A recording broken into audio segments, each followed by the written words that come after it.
Nik uste dut gai izan garela batzar nagusietan hainbat akordiotara iristen, batzar nagusien elkarrizketa bultzatzen, eta nik hasieran esan nuen hori zela niretzako garrantzitsuena.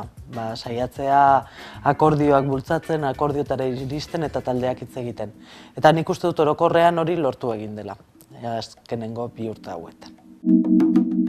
Bildu eta EAJ bi alderdi ezberdin dira, eta bakoitzak bere ideiak ditu, eta azkenean ez batak eta ez besteak ezin dio besteari inposatu bere ideia. Orduan, ideia ezberdintasun horretan tirabirak egotea, nire ustez, normala eta zilegia da.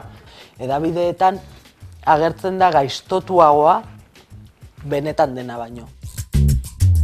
Nik uste dut, krisi garaia hauetan beti esan dugula, modeloa ez dela murrizketena, dela gehiago, jumardula gehiago fiskalitatetik irtera. Orduan, badirudi alderdi sozialista Gipuzkoan behintzat momentuan ados zegoela, hor adostasun batera iristeko gai ginela, eta hortik joan zen adostasuna eta hortik atera ziren aurrekontuak.